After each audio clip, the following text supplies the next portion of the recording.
fighters, alien languages, music, everything. While digging through old Warner Brothers archives, he found something strange. A reel labeled man being eaten by alligator. He played it. What came out was a loud, high-pitched, almost cartoonish scream that immediately rang a bell in his memory. He'd heard that exact music scream before in some old western. The moment hit like lightning. It wasn't just some scream. It was the scream, a soundbite from a 1951 film that had been reused quietly for years and then forgotten. Bert wasn't the kind of person to let something like that go. He decided this would be his signature. He took the scream and carefully music dropped it into a moment in Star Wars: A New Hope. There's a scene where Luke and Leia are escaping the Death Star. Luke fires at a stormtrooper standing on a platform. The trooper tumbles down into the abyss, screaming as he falls. That scream, the same one Bert found on that reel. It was brief, just a second, but it slipped back into cinema like it had never left. And just like that, the Wilhelm scream was reborn, buried inside one of the most influential movies of all time. Bert, of course, named it after a minor character in The Charge at Feather River, Private Wilhelm, who had famously let out that exact sound after being shot with an arrow. That character was forgettable. Music, the scream, unforgettable. From then on, it became a kind of inside joke. If Bert was working on a film, the scream would likely appear. In The Empire Strikes Back, you hear it when a rebel soldier explodes on Hoth. In Return of the Jedi, it's there when a henchman drops into the Sarlacc pit. Music, and again when Chewbacca tosses a stormtrooper. Bert even mimicked the scream music himself for a small character role just to keep the legacy going. The scream made its way into Raiders of the Lost Ark too. Nazi falls off a truck, music, and there it is. Then came Temple of Doom, Last Crusade, Willow, more American graffiti. Like a ghost from Hollywood's past, it kept showing up unnoticed by most but cherished by those who knew. The scream didn't stay in Lucasfilm's world. Spread. Other sound editors started using it, sometimes to pay tribute, sometimes just because it was fun. It became a tiny badge of honor, hidden in the background of serious blockbusters and absurd comedies alike. It didn't matter what kind of movie it was. The scream could fit. All it needed was someone falling, exploding, or being thrown. By the mid-1980s, it had become something larger than one man's joke. It was a tradition, one that slipped right past the audience unless music they knew where to look. Once the scream came back into the spotlight in the late 1970s, something unexpected happened. It didn't just return, it multiplied. Directors who had grown up watching classic films and who now had Star Wars etched into their brains began slipping that same familiar scream into every corner of their work. It was like an inside joke that only a few of them understood, but they all kept passing it around. The people behind the scenes, the sound designers, editors, effects teams often worked music on the same films, and they quietly carried the tradition from one blockbuster to the next. By the time the music 1980s rolled around, it wasn't just an inside joke anymore. It started showing up in places where no one expected it. Music. In Beauty and the Beast 1991, when Gaston's sidekick falls off the castle, there it is.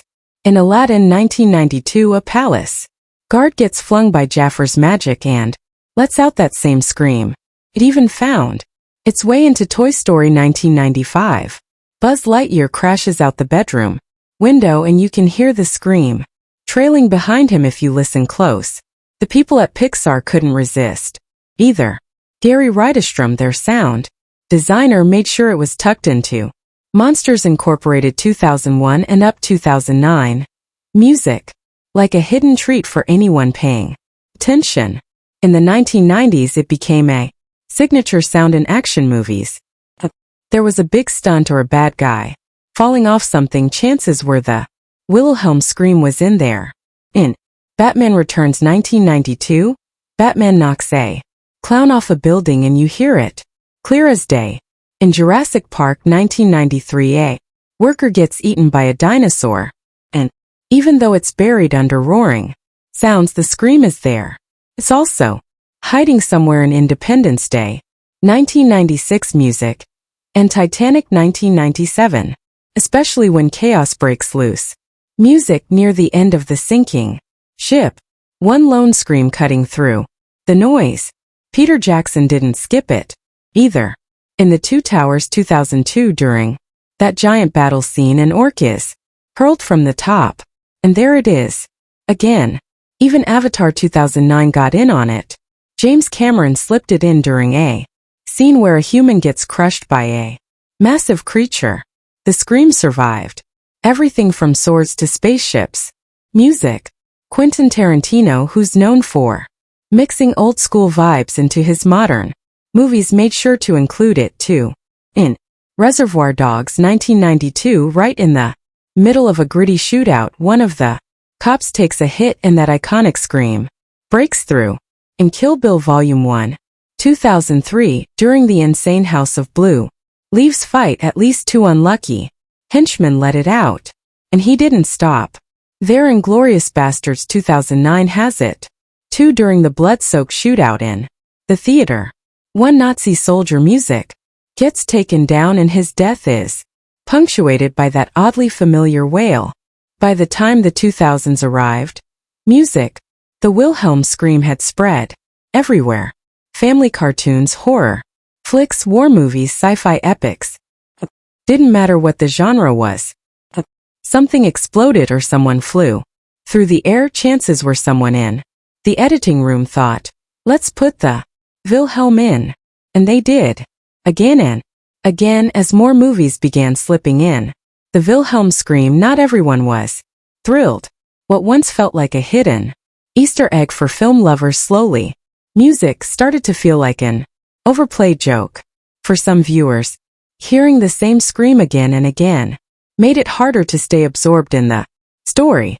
Instead of watching a soldier fall from a tower or a villain get blasted away, they were pulled out of the moment by that same high-pitched wail. The scream, meant to be a wink, had become a distraction. One movie blogger even wrote, "Dear Hollywood, please stop using the Wilhelm scream. Whenever I hear it, I am taken out of the movie. My suspense of disbelief ends. I'm just thinking, oh, a Wilhelm scream, huh?" That quote captured a growing mood.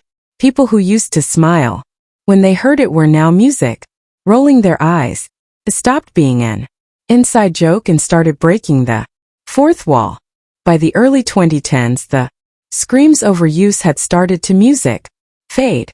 Even Star Wars, the franchise that helped revive it, made a deliberate choice to move on. In 2018, Matthew Wood, a sound editor at Lucasfilm,